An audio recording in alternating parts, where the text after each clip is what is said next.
lot of people like to ask, what problem, Yvette, could you have with Marcus Garvey? What Marcus Garvey represents, this sort of do for self,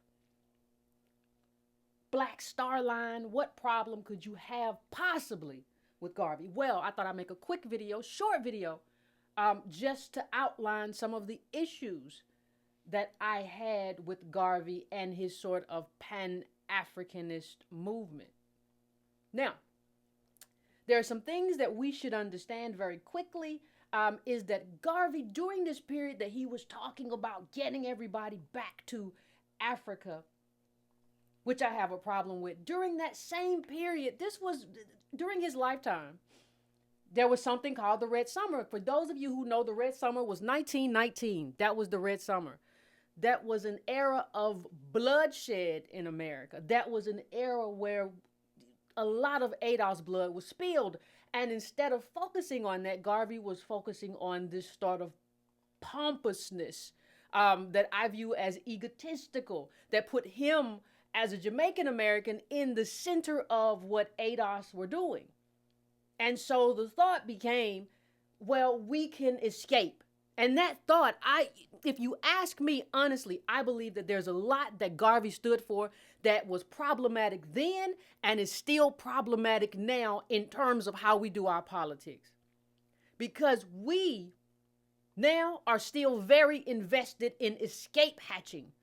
We are very invested in getting out of America. We're very invested in a romanticized view of Africa, as opposed to doing the work here to be in America. So while you have a bunch of Africans coming into this country trying to become Americans, you have people telling us it is your job to go back home, to go back to your homeland. It's almost as if there is some sort of exchange going on where people want to see us as ADOS become Africans and Africans become ADOS. That's what it looks like, and that's what it looked like to me even in the Garvey era. So when you're talking about, oh, we're going to have this ship and we're going to go back to Africa and you're not going to have to deal with white folk no more. Even in Africa, you have to deal with it. Not so much then, but now. So part of the problem is that I saw Garvey as running as opposed to building.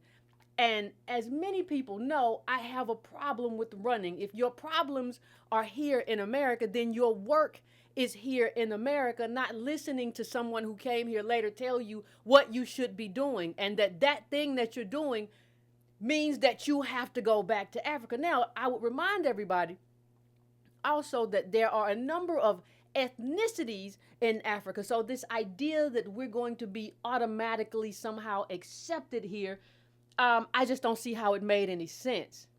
It just seemed like one man's ego. That's one problem that I had with the Garvey mechanism, right? And he'd never been to Africa. So here's a man who had never been to Africa that all of a sudden was going to show us the way to move and navigate in Africa. And I don't think he ever went to Africa. He got sent off, and then he ended up in London. So somehow in his whole frame of work and his movement, he never ended up in Africa.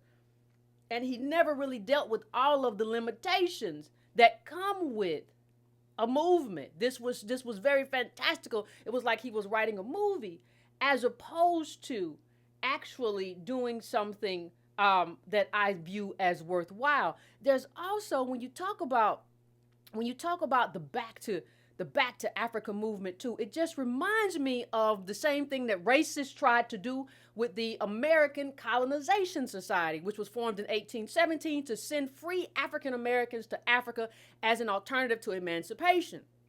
I view the Back to Garvey movement, or any movement that would have us go back to Africa as opposed to fight here, I view any movement like that as problematic to me.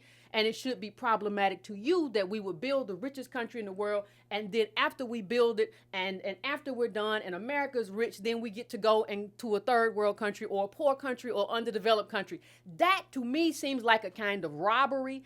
That to me seems like the same racism that we saw from the American Colonization Society, which was going to free us in Africa. So when I feel the same way when somebody says go back to Africa as a racist slur as when I hear somebody say it today, and when I think about Garvey saying it back then, especially since he had no plan except for his ship. This is a problem for me. May not be a problem for you. It is a problem for me. And this is just part one, ladies and gentlemen. So, like I said, this will be quick. But another problem that I had in terms of Garvey and what he did and what he was doing was the best way to say it is how he sucked up to racists, right? I'm sorry if this is new to you, but there was a letter from Garvey to Ernest Cox. And I think Ernest Cox was a white supremacist, KKK, or whatever the case may be. And here's what he said. He said, I sent you a telegram this morning, which I trust you have received as stated therein. I have just completed reading the book, White America. It is wonderful. From the white man's point of view, it is a masterpiece in history, ethnology, and general race literature. It should be in the hand of every intelligent white person, not only in America, but Europe, South and Central America, as also the hand of every intelligent Negro. I do not and cannot agree with much of the historic data in reference to the black man. As a Negro, I have opinions of my own, but I fully appreciate the fact that you have written from the white man's viewpoint.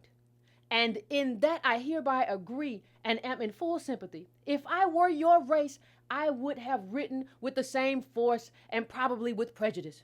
You have been fair as anyone could expect under the circumstances. You have been much more liberal than the average writer or author. History, as you know, ancient is largely doubtful and highly speculative.